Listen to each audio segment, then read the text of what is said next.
Hi there, folks, and welcome to the first episode of Returnal on Game Design Live, where we're going to be talking about the combat design, the world design, the UX, and all that good stuff. My name is Arran Topalian. This is the first episode on Returnal. It's going to be a two-parter. Obviously, feel free to shout out messages in the chat if there's anything else that you want me to kind of talk about in a bit more detail. Like anything to do with the game whatsoever in terms of its design is fair game. So whatever it is you're interested in or want to know a little bit more about and would like a little bit more of a deconstruction on, then just shout out, please. You can check out my Twitter, which is @AHTopalian, for like general gaming news and interesting sort of like tidbits and gaming psychology and whatnot. And do please remember to subscribe if you enjoy the content, especially since this is a new channel.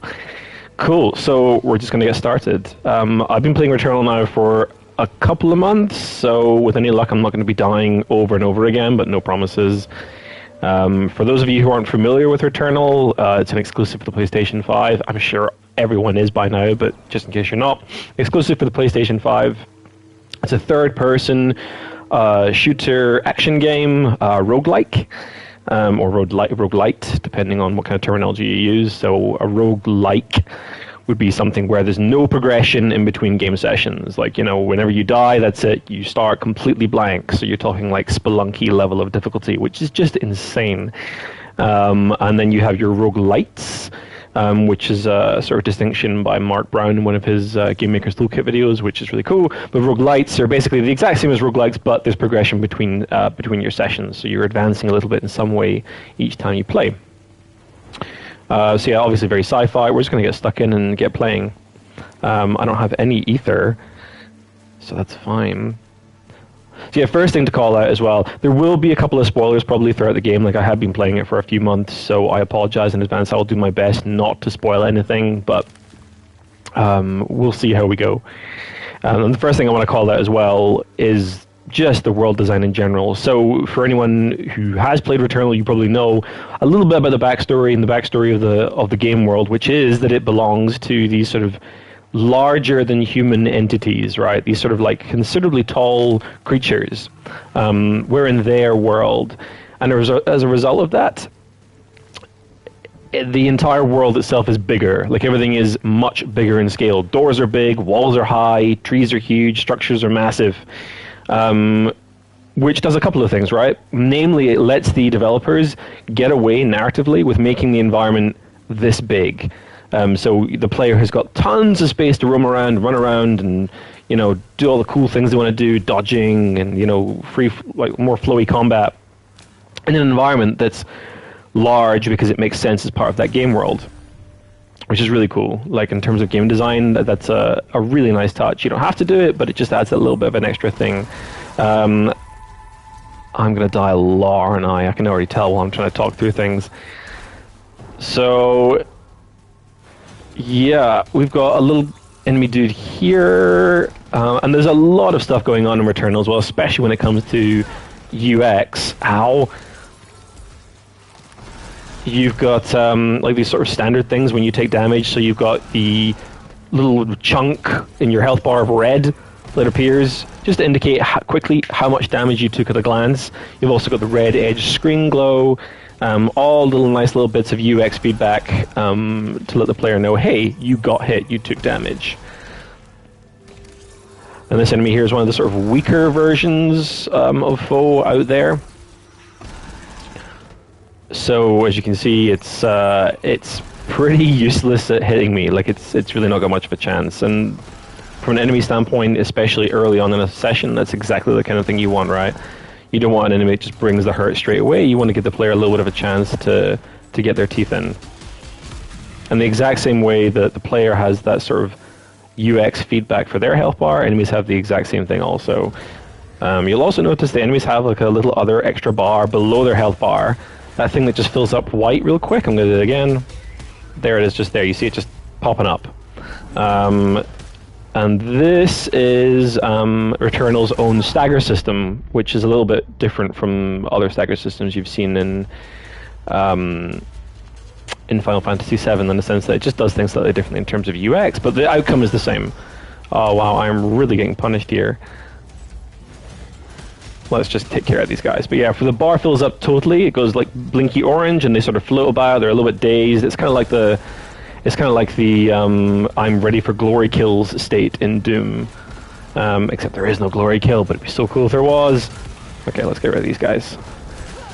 Oh, I am so screwed. You know what? We're just going to restart this cycle because I'm literally at the start. It's not going to matter.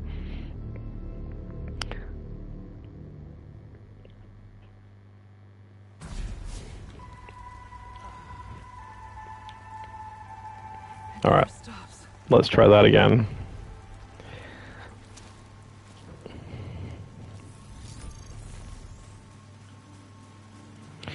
Cool, okay, so let's get stuck in.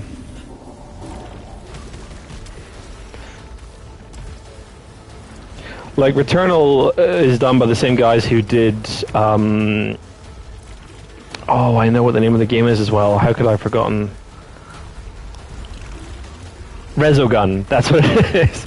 And for anyone who's played Resogun, like, you can see that Housemarque has a really distinctive style when it comes to designing games. Like, they're all about that bullet hell style gameplay, and they've transitioned into a third-person shooter so well, whilst keeping that sort of identity. Like, this is just complete bullet hell, but in a third-person wrapper. And there's an awful lot being communicated here. There's no way that I'm going to survive this. But we're going to try.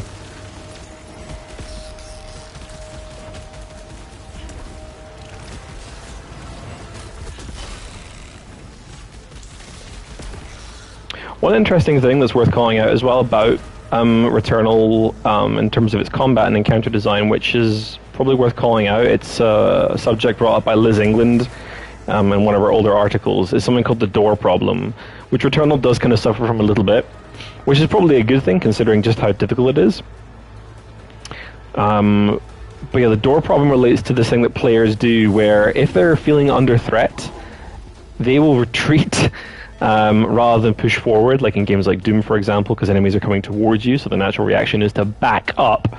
And players will come back through the door and hide, like use the door as cover. So yeah, this is the door problem that we're talking about, highlighted by Liz England in one of an earlier article.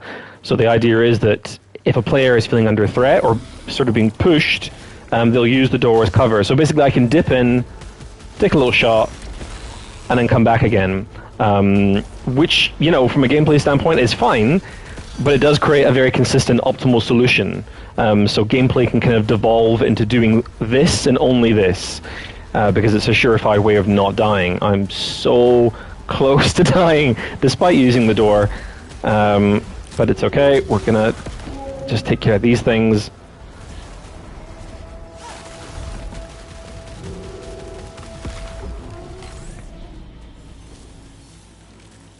Like, a really interesting aspect as well of designing enemies, especially larger enemies, is just the fact that there's a sort of an intimidation factor that comes with their size. They are bigger in stature, therefore they look more dangerous. But in actuality, you know, they're usually, you know, the kind of enemies that are the easiest to grok.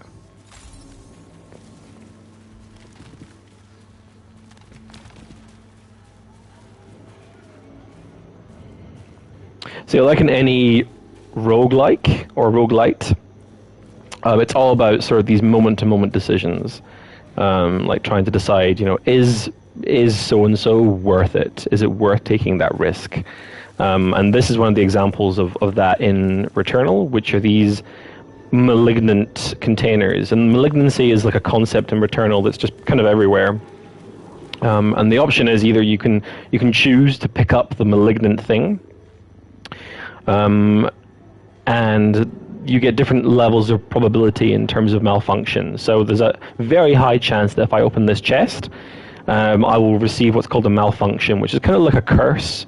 And to get rid of the curse, you've got some sort of objective that you have to fulfill. And the curse has some sort of implication on gameplay that sort of harms you or hinders you in some way, shape, or form. You can cleanse it with something called ether, which is this rare currency. But yeah, so that's a big part of any kind of roguelike, is these micro decisions where you have to weigh up risk versus reward. I'm not going to do that because, actually no, let's just do it because I'm close to death anyway. We can always restart. So if I hold this guy open, and there's a malfunction right there. So fabricator costs increased by 25%. Fabricators in the game are sort of like shops, I guess.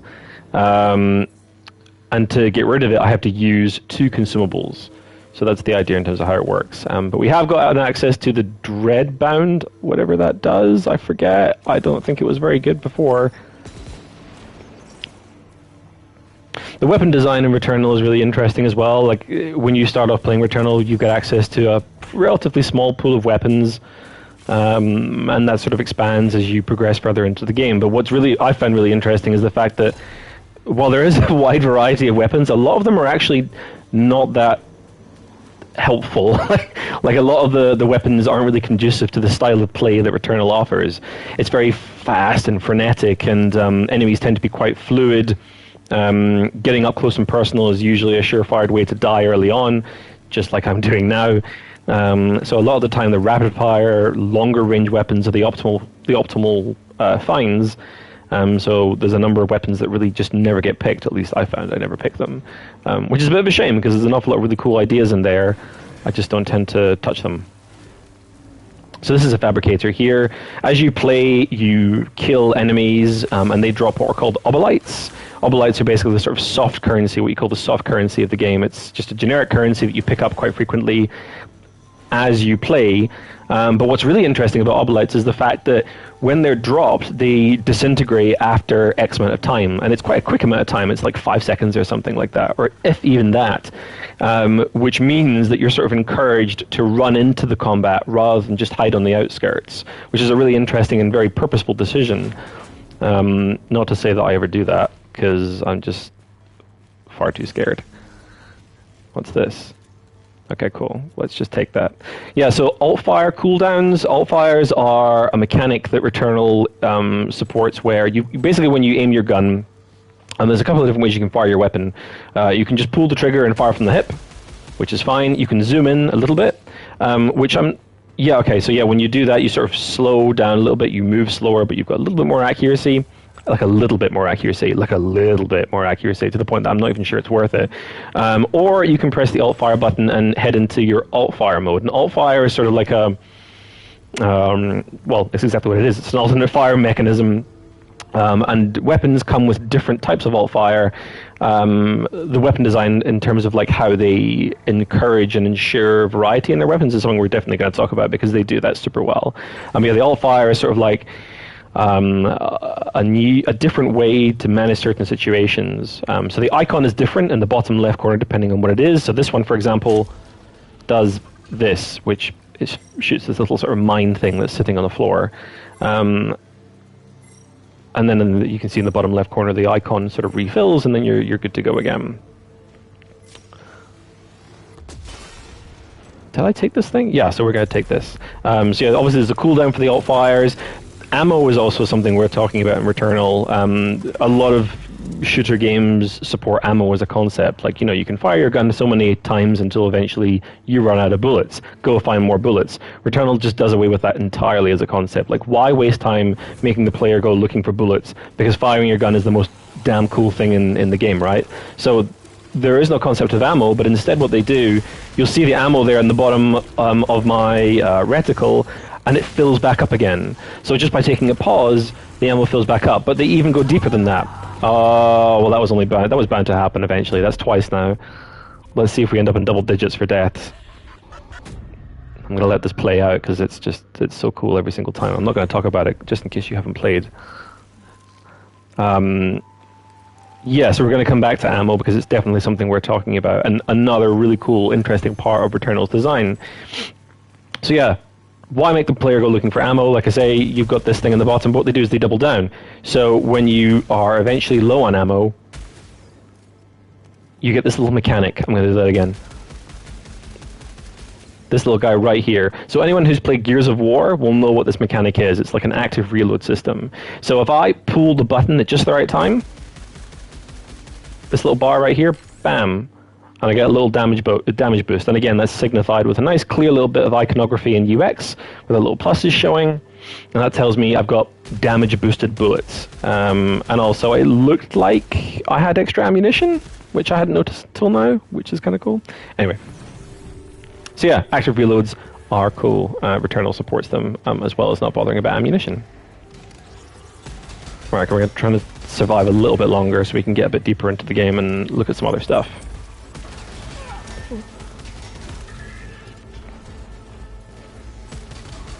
I would also quite like to not take any damage so I can show off something else the game does, which I think is really cool in terms of how it rewards player skill. Is there any more? Whoa! Whoa! Oh, wow. Okay. You'll notice as well the mini-map in the bottom right corner, which is super impressive. Like, they totally didn't have to include this, but considering the size and complexity of their level designs, it's no surprise that they actually put a lot of time and effort into thinking about how to provide the player with a gist of where they are and where everything else is. And their mini-map is just superb. Like, it shows off not just, you know, sort of like general bits and pieces about what's around you, but also shows off verticality in a way that really works. Like, you can get a real clear sense just from looking at it of, you know, lower platforms compared to higher platforms. I have found there can be a little bit of confusion with the minimap. Like, sometimes icons aren't as clear as they could be, or it could benefit from a few extra icons to signify a healing item versus an item that is healing but has some sort of malignancy to it. Okay. Oh yeah, these are cool. So parasites are another sort of example of what we looked at with malignant chests. They're, again, sort of like a double-edged sword, where you can pick them up, but they come sort of at a price. So this guy, for example, it's a 50% chance to find better salvage from hostiles, but it greatly increases melee cooldown and dash cooldown. And any roguelike usually includes what's called an aspect of synergy. You're looking to try and build a build that is consists of sort of weapons and powers and buffs that all blend well together and in turn make you even more powerful and even likelier of surviving the run. So we're not going to take this guy, basically, but it's worth chatting about. Whoa. So yeah, this is Ether. This is this currency we talked about, this rarer currency that's not like hoplites. It's much rarer, and it's used for sort of more special things, or cleansing malignant items.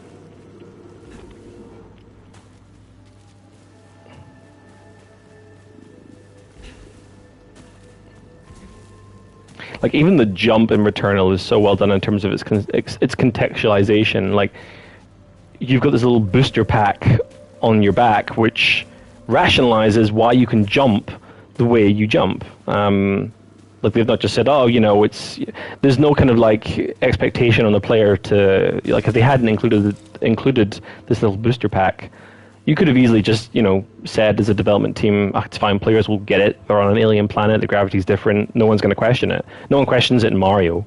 He doesn't have a booster pack. He should have a booster pack. But in this game, they absolutely do. They sort of root things in science a lot more, which is pretty cool.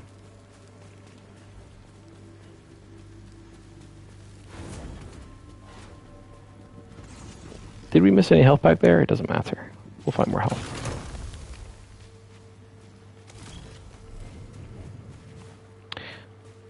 Actually, we're going to head back to look at this little guy here. So yeah, when you're picking up a weapon, there's a concept known as proficiency. And proficiency is this number with a star on the left of it. And proficiency just basically means the level of weapon that you're capable of finding. It's basically weapon level or gear level. And the higher the level, the more powerful the gear is. But also what's interesting is how they create variety in their weapons. So you've got a couple of different things here listed on the UI, which again is in and of itself is fantastic. Like, it's almost sort of diegetic. Diegetic meaning it's sort of rooted in the game world itself. It's not quite, because it's actually plastered onto the screen, so it's not fully diegetic. It's sort of semi-diegetic. I've said diegetic too many times. So here you've got, in the sort of middle of the UI, what the alt fire of the weapon is, which is a horizontal barrage. And this varies each time you come across that instance of a weapon. So next time I come across the Dreadbound, it might be a totally different alt fire completely. So the Dreadbound that I pick up is not the same Dreadbound each and every single time. But what's also really cool is that each weapon or instance of a weapon comes with sort of quirks or sort of distinguishing buffs, and that's kind of what's down there at the bottom, the Obolite Magnet. And the higher you go up in proficiency, the more buffs the weapon tends to come with. And you'll see here the Obolite Magnet is 0% unlocked at the moment, which basically means I have to use it more to unlock that buff. And then in future, whenever I come across a weapon with Obolite Magnet, it will be active. So they add progression to their weapon variety, which is really cool.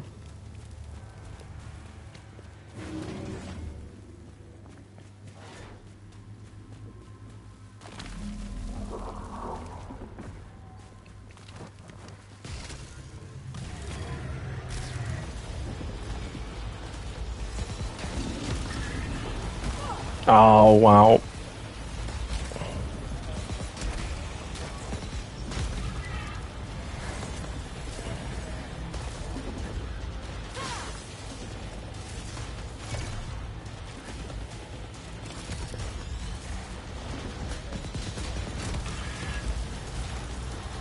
Let's just see if I can get through this without dying. Oh, this weapon sucks. The reload is so slow.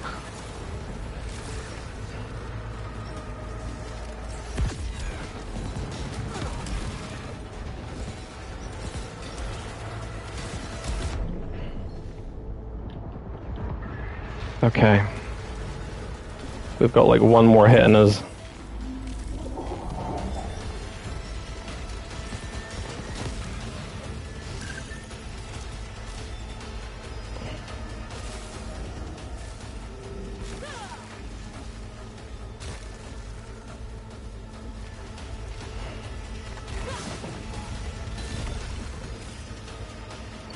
So you'll notice as well there's something really cool happening here, despite not the fact that I'm dying. That's not cool whatsoever. But what's really cool is the UX around Returnal's health system, especially when you're low on health. So you'll notice now there's a bunch of stuff going on to tell me, the player, that I'm very close to death. You've got the suit, which is lighting up and sort of blinking and shining. You've got the cracks around the edge of the screen. You've got the red glow. You've got the bar that's flashing red. Not just the bar, actually, the actual health bar itself, but also the container the bar is in. You've got a little flashy thing in the sort of bottom middle of the screen saying "Suit Integrity Critical." Like literally, there's like 4 or 5 things here telling me I am nearly dead. Which is a very purposeful choice on the developer's part. There was an article written about it not long ago. Because when you're playing, you're focused on playing, right? You're focused on doing what you're trying to do on your task at hand, which is most likely killing the enemy. So you're not really focused on things like, am I okay? Which you should be, because that's the last thing you want to do is die, right? That's the worst case scenario. So the developers put a big emphasis on making sure that if and when you're close to death, they really tell you in very, very clear terms, hey, you are really struggling right now. So that you can make that more informed choices when you're playing. You don't feel sort of hard done by the game. It's a bit of a fair experience. Wow, I can't believe I survived that. That was incredible. Okay, we can't actually look at this in any great detail because I'm so close to death, but it's still worth talking about. So throughout the game, one of the ways you can heal is by picking up these little things here, these silphium resin little cookie green things. But what's really cool is that when you pick them up, well, actually, this one is not a good example because this is definitely going to do what it's always going to do. So I'm going to pick this up. It doesn't actually heal me, this one. You get 2 types. There's resin and then something else. I can't remember what it's called, and that heals you. But you'll see that thing just filled a little bar, a little sort of like chunk of bar on the left of my health bar. When that gets filled, I gain more max health as a result. But what's particularly cool is that when you've got max health, you find these resin things more often. So the game rewards you for good behavior, basically. It rewards you for skill. If you're a more skilled player, you benefit as a result. So you're being encouraged and rewarded for playing well.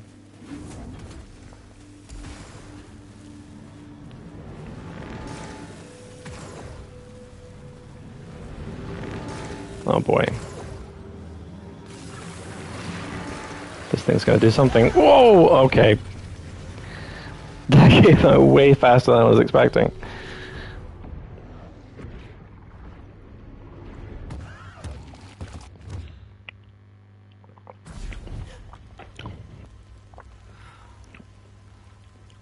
I'll make it this time. I know it.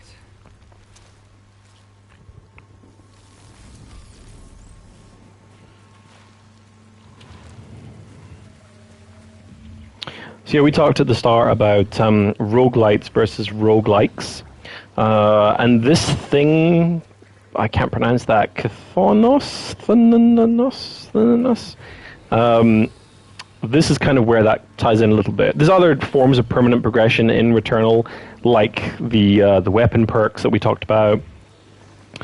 And there's other ways of doing it as well, which we're hopefully going to see if I don't keep dying.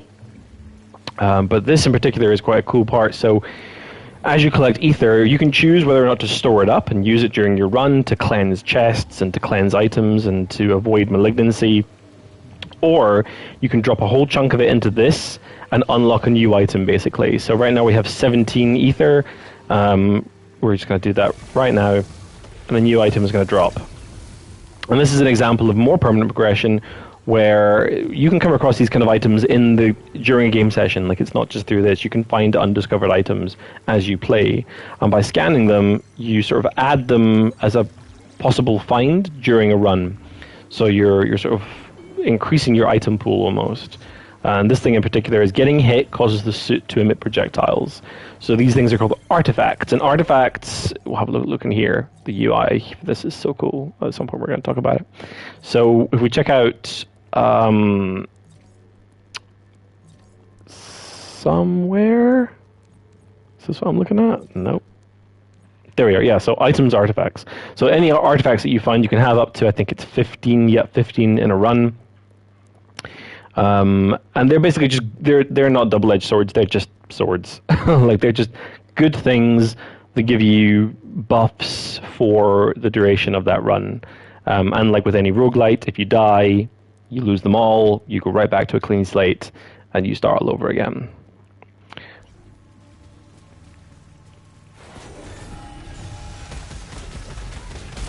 Oh. Wow, that thing got me twice.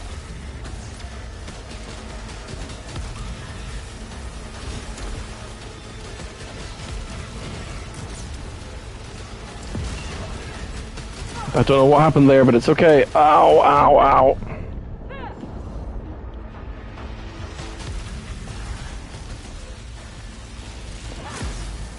Let's just kill these turrets first. These seem to be a real problem.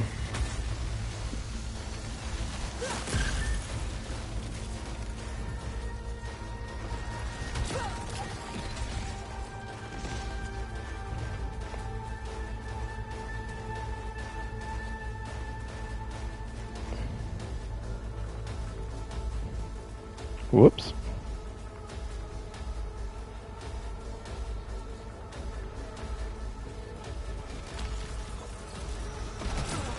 Whoa.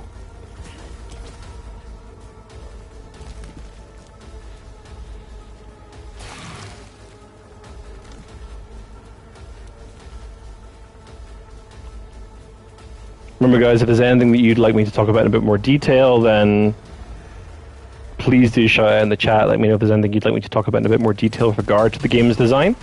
It could be enemies, it could be combat, world design, UX, like literally anything, or just even questions about the genre, like what is a roguelike, or what sort of defines a roguelike, how does Returnal sort of mix up that formula. So we've talked about a bunch of things so far. We've talked about the door problem. We've talked about the way that Returnal ensures variety in its weapons, despite the fact that you're finding the same weapons over and over again, like how they do that. We've talked about malignancy. We've talked about risk versus reward, and how roguelites tend to kind of offer risk versus reward in a more sort of like moment-to-moment basis. And if there's anything you'd like me to cover, again, please just do shout-outs. Cool. This is one of my favorite weapons as well, as it happens. We talked about this before, but Returnal offers a wide variety of weapons, but a lot of them are quite kind of quite hard. They're not the most useful. The game's combat isn't really conducive to a lot of the other weapon designs that are out there. A lot of enemies are quite quick-moving. They're quite they can be quite tricky to hit at times. So rapid-fire weapons that are a little bit more longer range tend to be the optimal solution. So longer-range weapons, slower-firing weapons tend to get left by the wayside, which is a little bit of a miss, I feel, on Returnal's side, especially since there's so many of them. So we're almost definitely going to die again, but that's... yeah. That's okay. We're here for the chat. We're here for talking about game design. It's okay. We're not here to see me do well.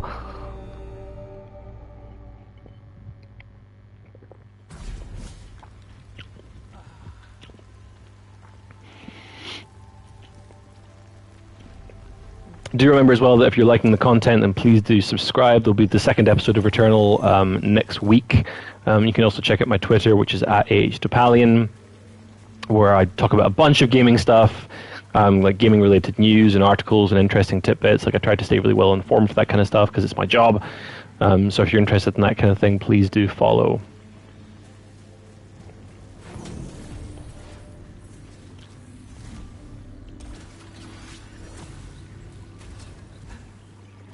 All right.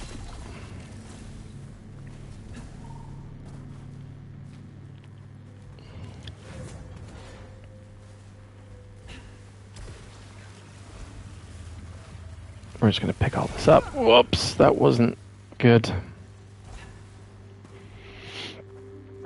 So yeah, the game world map does something really cool, which is that they distinguish two different types of room in the game, which is really helpful. Like anyone that's played something like Castlevania will know just how frustrating that can be. And there's two different types of room basically in Returnal. There are side paths and there's the main path. And the main path tends to, lead you to sort of way forward, further towards your objective. And the side paths tend to eventually result in dead ends, but they also have more treasure and things to find that will sort of help you along the way with your run. And to help you navigate the environment as you go, the map shows two different types of door. Like I say, they show these sort of triangular doors, and they show these more rectangular doors. So you know exactly not only what the critical path is through the environment, but more importantly, it tells you where you've been and where you've not been. So as you can see right now, the little triangle guy is bright blue. And if we walk through it, it grays out. So now I know that I've been this way. Like I have at some point come through into this room. So if I'm coming past this way again, or if I bring up the map and I want to check out where I've been and where I've not been, it's very easy for me as a player to understand that information at a glance. So again, more time playing the game, less time figuring out where the hell I am or doing boring things like finding ammo.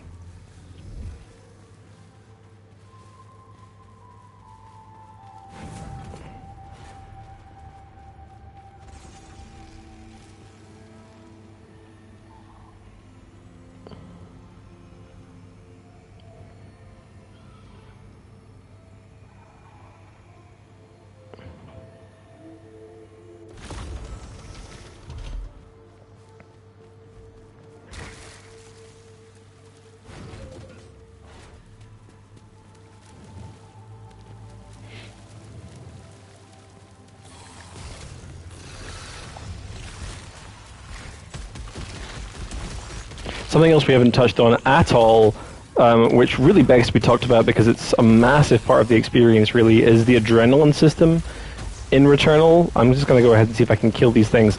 So I'm not going to talk about it too much just yet because I'm going to try and survive. But just watch out for that little sort of bit of UI in the bottom center of the screen. That's what we're going to be talking about in just a second after I'm done trying not to die. Trying really hard not to die. Oh, okay, yeah, didn't try hard enough. But that's fine, because now we can talk about the adrenaline system more, yay. So the adrenaline system is, again, sort of tapping into the whole sort of health aspect of the game. The health upgrade aspect of the game, where players are rewarded for playing well. So at the moment, my adrenaline is at 0, and the way that you build adrenaline is by killing enemies. So if I go through here and don't get hit, and now we're at 0.3. I think it goes up by 0.3 increments. Oh, come on.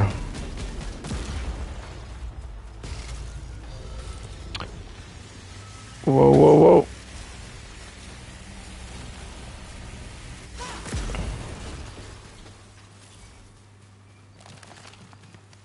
Okay, cool. Yeah, so it goes up by sort of like 0.3 increments, and anytime you take damage, you lose your adrenaline level completely. It completely resets and goes back to level 0. As you go up in adrenaline levels, so every time you hit a new sort of increment, so 1 point whatever, 2 point whatever, 3 point whatever, all the way up to 5, you get a different buff. It's the same buff every time, but eventually if you hit adrenaline level 5, you're sort of fully powered up. And that includes a bunch of different things, like, I think additional damage. You can sort of sense enemies through walls. There's a whole range of sort of juicy things in there that kind of like augment your power and make you more capable as a player. But the more you have, the more there is to lose. So the sort of the excitement that comes from not losing it, and also the trepidation of possibly losing it, grows over time.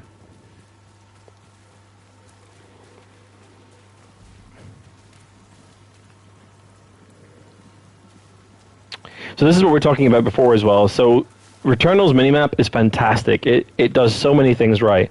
But this is one area where it kind of misses a trick. So you've got here on the minimap a green icon plus. Now, if I'm over, way over here on the opposite side of the map and I see that thing and I'm dying, which I already kind of am, I'm going to take the time to go over and check this thing out, right? Like that looks like healing because it's green and it's a little plus icon. When I get here, I find actually it's purple and it's horrible and it's one of these malignant things that can possibly curse me. So I don't really understand why this little plus icon couldn't just be added as a little purple plus icon to tell players from a distance, hey, there is healing over here, but it's not just, it's not free healing, it comes at a price. Considering just how strong Returnal's UX is, it seems like a little bit of a miss. But who wins them all, really?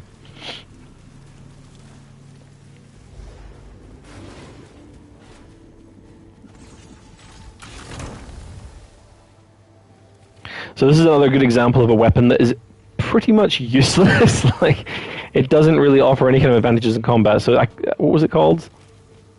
Yeah, the Pyroshell Caster. So this thing is essentially Returnal's answer to a grenade launcher, which in theory sounds really cool. Like, who doesn't love a good grenade launcher? Again, their UX and UI is super clear. It tells you very precisely, this is the trajectory your ammunition is going to take, and this is the area of effect that it's going to have.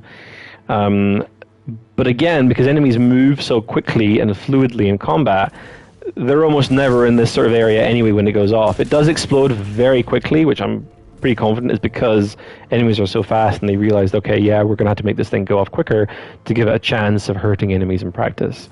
It's not the easiest weapon to use, though, especially in comparison to others. Let's have a little look. This is probably a bad example because all these enemies are going to be static.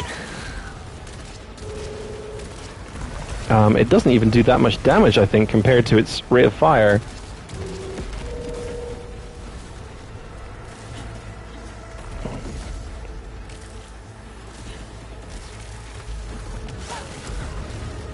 Whoa. Better just use the sword. There we go.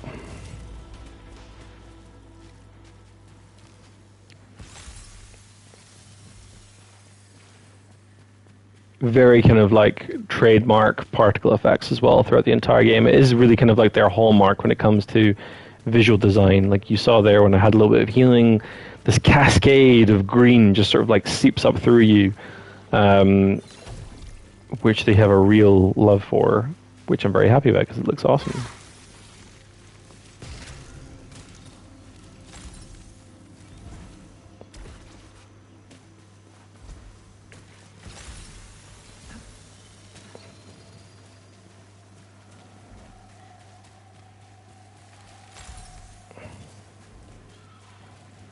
Okay, we're back to full health. This is a first. Who knew?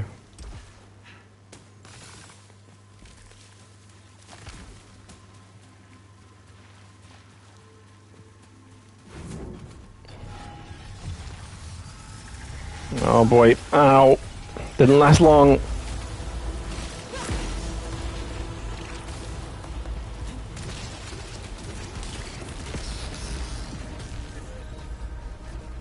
You'll notice as well that like Returnal is really good when it comes to what's called attack telegraphing. Like, their enemies don't just attack straight away, they give a very clear bit of messaging visually and animation-wise. Hey, I'm about to do a thing. Like this guy, for example, fired a thin beam before actually firing the main laser, not just to tell me, hey, I'm about to shoot, but I'm actually going to tell you where I'm going to shoot as well. I'm not going to hurt you, I'm just going to show you exactly where you don't want to be standing. Which not every enemy does. A lot of enemies just tell you, hey, I'm about to do a bad thing. Oh boy, speaking of which.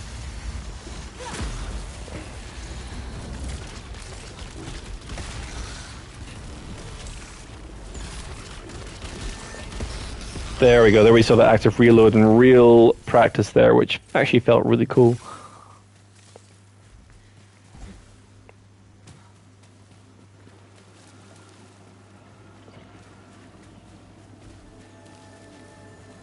So again, everything really kind of comes with a malignant counterpart.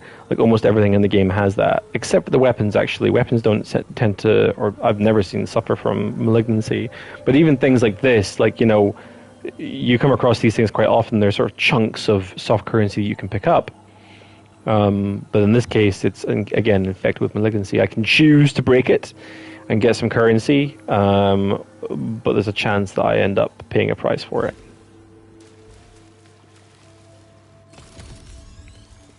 There's a quote from Sid Meier that I really like, which is that a game is a series of interesting decisions. And I think when it comes to roguelites, that's very much the case. Oh, come on.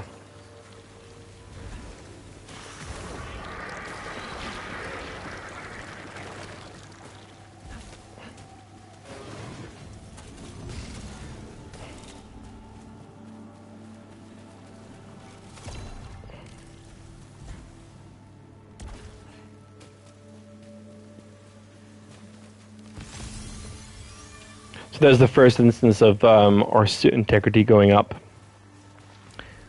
which becomes a major factor as you get deeper into the game, and it becomes harder and harder, and being able to take more hits becomes more and more important. We have already been here. Where have we not been? Where have I not been? This way. That mini-map really coming into use there. And just to show off their tech as well, Returnal's tech is just... Whoa, okay, wasn't expecting that.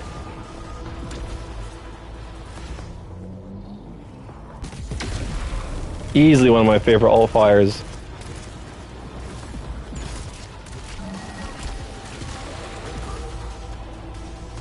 So again, this is a really good example of the door problem in action, right? Like, this completely breaks the combat experience, because now all I have to do is just wait, I can bide my time, I can recharge my alt fire, I can do whatever I want, I can have a little sit down, all because I have complete control over going back through a door and letting it close and sort of providing that barrier between me and the enemies.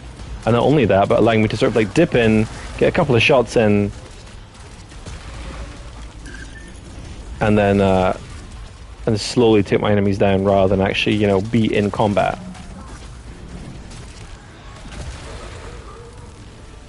Boom.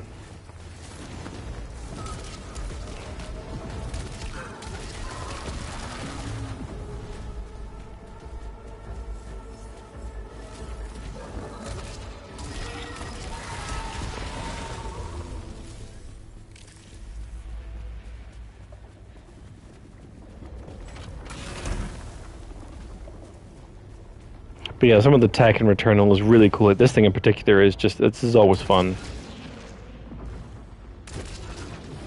So cool.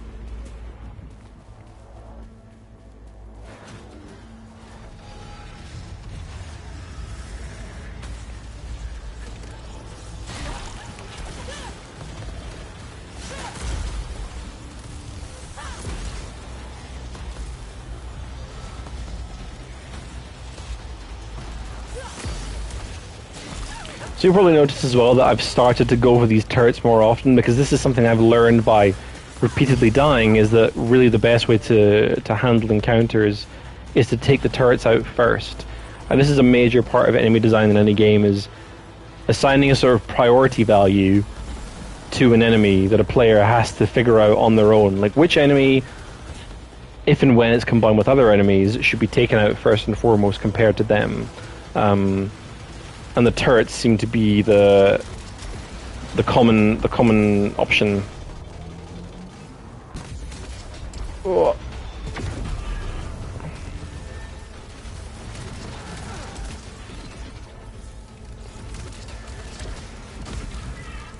And that purely comes down to, you know, how much of a threat they are, and that threat is calculated by a bunch of different things, right? The damage that they do, how accurate they are, how quickly they fire. All of these things sort of contribute to a score value, and that score value in turn is really kind of what derives their priority for the player. Like, which enemy should I take out first, or which enemy am I best served by to take out first? How do I solve this combat problem in the best way possible to help me survive and get to the end of the game?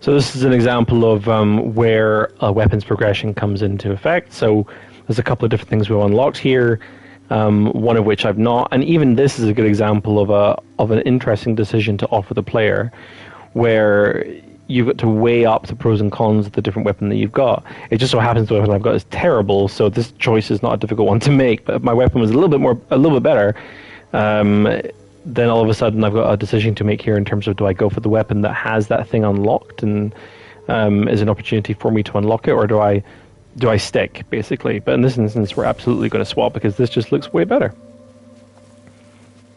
And these perks do a bunch of different things as well, which create that sort of variety in gameplay. So you've got things like Obolite Magnet, so chance to automatically gather Obolites from killed hostiles. When it comes to making a roguelite, or a roguelike, it's a fine line to walk, because you're not really you're looking to sort of offer the player just enough power to feel good about themselves, but not too much power to the point that they find it too easy, so that whenever they find something like an item like this, it has a really meaningful impact.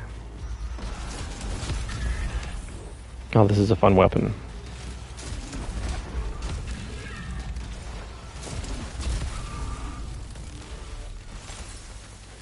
So then we have got like Adrenaline level 2, which is enhanced vision. It is a little bit frustrating, I have to say, that there's no way of finding out exactly what that means. I've sort of like had to guess a lot of the time what these Adrenaline levels do.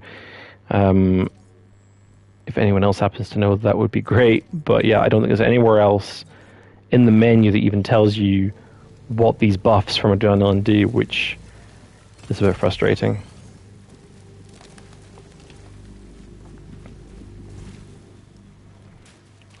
Damn it. It's fine though, I did want to talk about something else anyway. So Returnal features a fair amount of Metroidvania DNA. Metroidvania refers to sort of games like Metroid Prime and Castlevania, which very much revolved around the idea of exploring an environment, and as you explore that environment, finding areas you couldn't get to until you went and collected some sort of special item that let you come back to that area and access that place. So maybe it would be a double jump that would let you jump over a chasm and get to that other side that you couldn't get to before, stuff like that. And Returnal very much features that kind of design, where you're coming across special items as you progress that allow you to do different things and get to different places. And in this instance, like, this is a good example. This feels like something I should be able to get to, right? Like this chasm here, there's no way for me to get across this right now. I don't have double jump. I can jump and dash, but that's really about it. So it feels like there's a perk, a power that I'm missing. But I also know, hey, if I keep going, then maybe I'll find that thing, and next time I can come and get the item.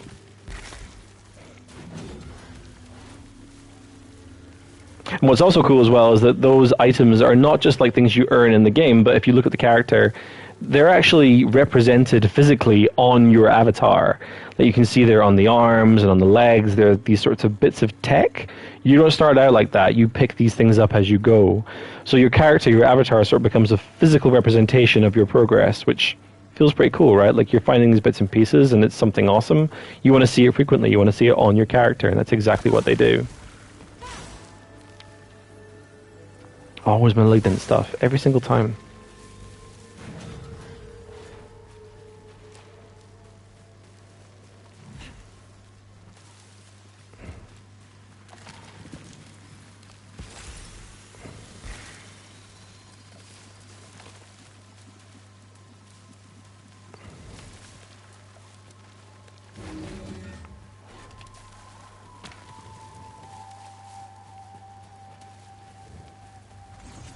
I hate that place. But I can't leave without burning it to ashes. Are we allowed to go in? No. Can we destroy it? Worth a go.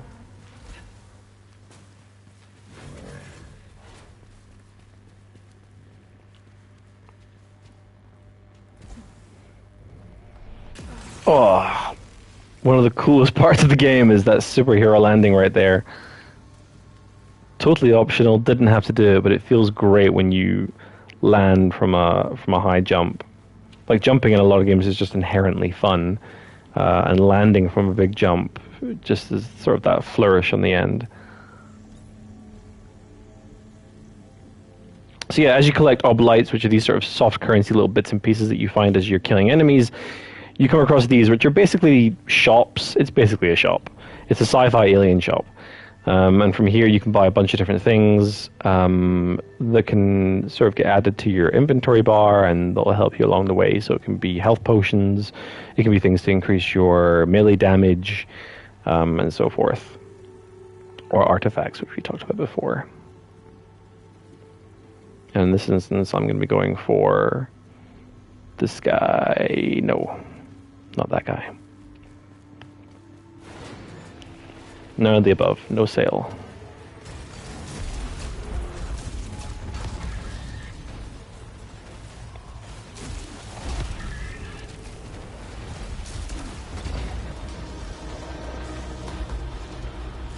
What's especially nice as well with the minimap is that it does show you where enemies are, but it does suffer from a problem that other games with other minimaps have.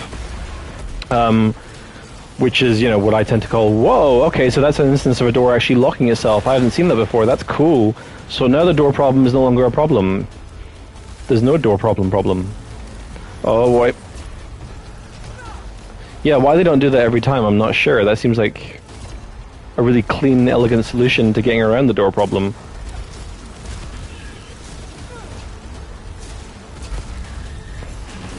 So yeah, there are, whoa!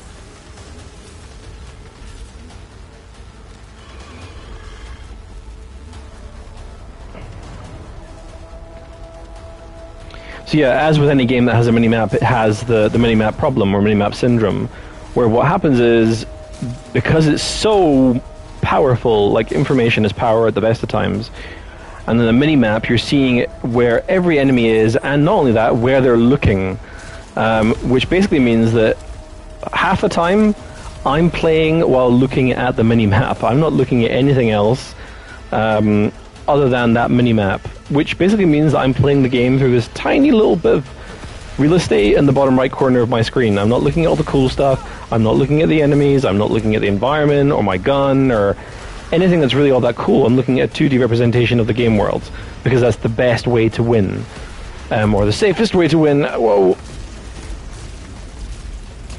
Let's just see if I can kill this guy. Oh no, gun jammed. Never good.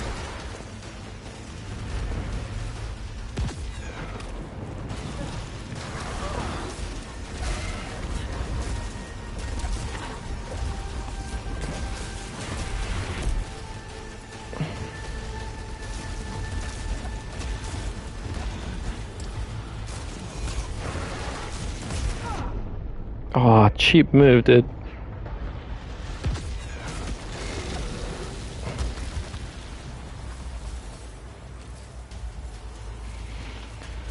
Okay. Are we clear?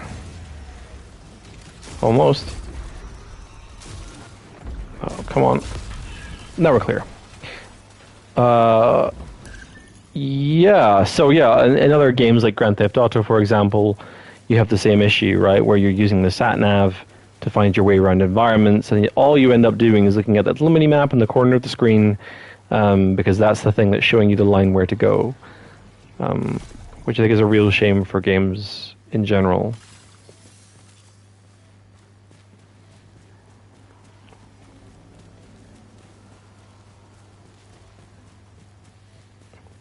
And there are plenty of examples of other games out there that, you know, really do a great job of keeping your attention and giving you all the information you need via the center of the screen. Somewhere there is a switch. Somewhere. There.